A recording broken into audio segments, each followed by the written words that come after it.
یہ کہانی ایک سادہ محنتی اور ایماندار لکڑہارے رحمت علی کی ہے جو ایک چھوٹے سے گاؤں گلپور میں اپنی بیوی زینب اور بیٹے فہیم کے ساتھ رہتا تھا۔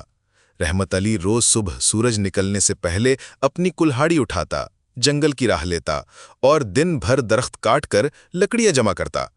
پھر شام کو وہ لکڑیوں کا گٹھا کندھے پر لاد کر شہر لے جاتا اور بازار میں بیچ کر دن کی روزی کماتا۔ کبھی دن اچھا ہوتا تو 2 وقت کی روٹی میسر آتی، کبھی فاقہ۔ فہیم سکول نہیں جاتا تھا کیونکہ رحمت کے پاس فیس دینے کے پیسے نہ تھے۔ زینب کبھی کبھار ہاتھ سے کپڑے سیتی تاکہ کچھ آمدن ہو سکے، مگر ان سب حالات میں بھی رحمت علی نہایت مطمئن اور شکر گزار انسان تھا۔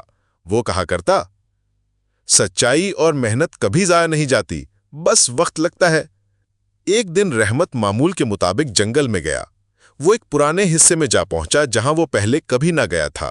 درخت زیادہ گھنے، فضا خاموش اور عجیب سی تھی، جیسے وقت تھم گیا ہو۔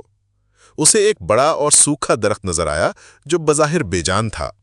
رحمت نے کلہاڑی چلائی، مگر پہلا وار لگتے ہی ایک عجیب آواز آئی، جیسے درخت کے اندر کچھ کھوکھلا ہو۔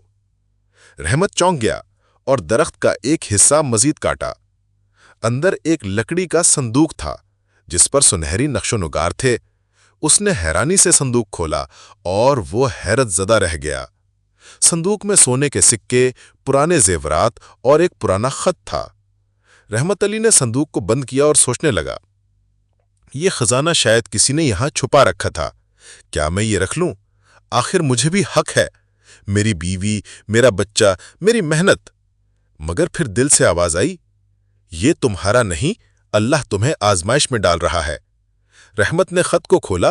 خط میں لکھا تھا، یہ خزانہ میرے بیٹے کے لیے ہے۔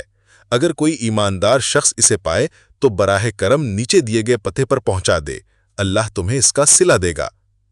پتہ قریبی شہر کا تھا۔ رحمت ساری رات سوچتا رہا۔ آخر کار اس نے فیصلہ کیا کہ وہ خزانہ اصل مالک تک پہنچائے گا، چاہے خود کتنا ہی محتاج ہو۔ اگلے دن وہ صندوق لے کر شہر گیا۔ پتے پر پہنچا تو ایک پرانا مگر خوبصورت گھر نظر آیا۔ دروازے پر دستک دی تو ایک بزرگ شخص باہر آئے۔ رحمت نے خزانہ اور خط ان کے حوالے کیا۔ بوڑھا شخص رونے لگا اور بولا، یہ میرے والد کا خزانہ ہے، جنگ کے زمانے میں انہوں نے اسے چھپا دیا تھا۔ میں نے برسوں تلاش کیا مگر نہ ملا۔ تمہاری ایمانداری میرے باپ کی روح کو سکون دے گی۔ بزرگ نے خوشی سے رحمت کو آفر کی کہ وہ آدھا خزانہ رکھ لے، مگر رحمت نے انکار کیا۔ جناب، میں نے جو کیا وہ میرے رب کی رضا کے لیے کیا۔ رحمت واپس اپنے گاؤں لوٹ آیا۔ زندگی ویسی ہی سادہ اور مشکل تھی، مگر اس کے دل میں سکون تھا جو خزانے سے بھی قیمتی تھا۔ چند ہفتے بعد ایک دن شہر سے کچھ لوگ گاؤں آئے۔ وہ لوگ کسی بڑی فلاحی تنظیم سے تھے جنہوں نے بزرگ شخص کی طرف سے رحمت کو ایک تحفہ دینے کا وعدہ کیا تھا۔ انہیں حکم ملا تھا کہ رحمت کے بیٹے کی مکمل تعلیم کا بندوبست کریں۔ رحمت کو جنگل میں لکڑی کاٹنے کی بجائے ایک چھوٹی لکڑی کی دکان دلائی جائے۔ اس کے لیے ایک چھوٹا سا صاف ستھرا گھر بنایا جائے۔ رحمت حیران رہ گیا، اس کی آنکھوں میں آنسو آ گئے۔ یا اللہ، تو کتنا رحیم ہے، میں نے تو کچھ بھی نہ چاہا اور تو نے سب کچھ عطا کر دیا۔ فہیم سکول جانے لگا۔ وہ ذہین تھا اور اساتذہ کی آنکھ کا تارا بن گیا۔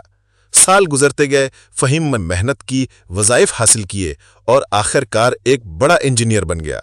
جب فہیم ایک کامیاب نوجوان بن کر لوٹا تو اس نے اپنے والد کو گلے لگا کر کہا، ابا، آپ کی سچائی، آپ کی ایمانداری اور آپ کی دعائیں ہی میری کامیابی ہیں۔ رحمت کی آنکھوں میں خوشی کے آنسو تھے۔ رحمت علی ایک دن گاؤں کے مدرسے میں گیا جہاں کچھ نوجوان لڑکے بیٹھے تھے۔ انہوں نے اسے پہچان کر ادب سے سلام کیا۔ رحمت نے مسکرا کر کہا، بیٹا، محنت کرو، سچ بولو اور کبھی حرام کا لقمہ مت کھاؤ۔ زندگی تمہیں وہ دے گی جو تم نے کبھی سوچا بھی نہ ہوگا۔ ایک لڑکے نے پوچھا، چچا، آپ کو کبھی افسوس نہیں ہوا کہ آپ نے خزانہ واپس کر دیا؟ رحمت نے جواب دیا، نہیں بیٹا، کیونکہ خزانے نے میری نیت آزمائی اور میرے رب نے مجھے انعام دیا۔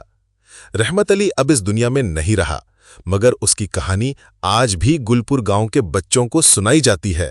وہ سکھائی جاتی ہے کہ ایمانداری، صبر اور سچائی وہ خزانے ہیں جو وقت آنے پر دنیا کے ہر خزانوں سے بڑھ کر انعام دیتے ہیں۔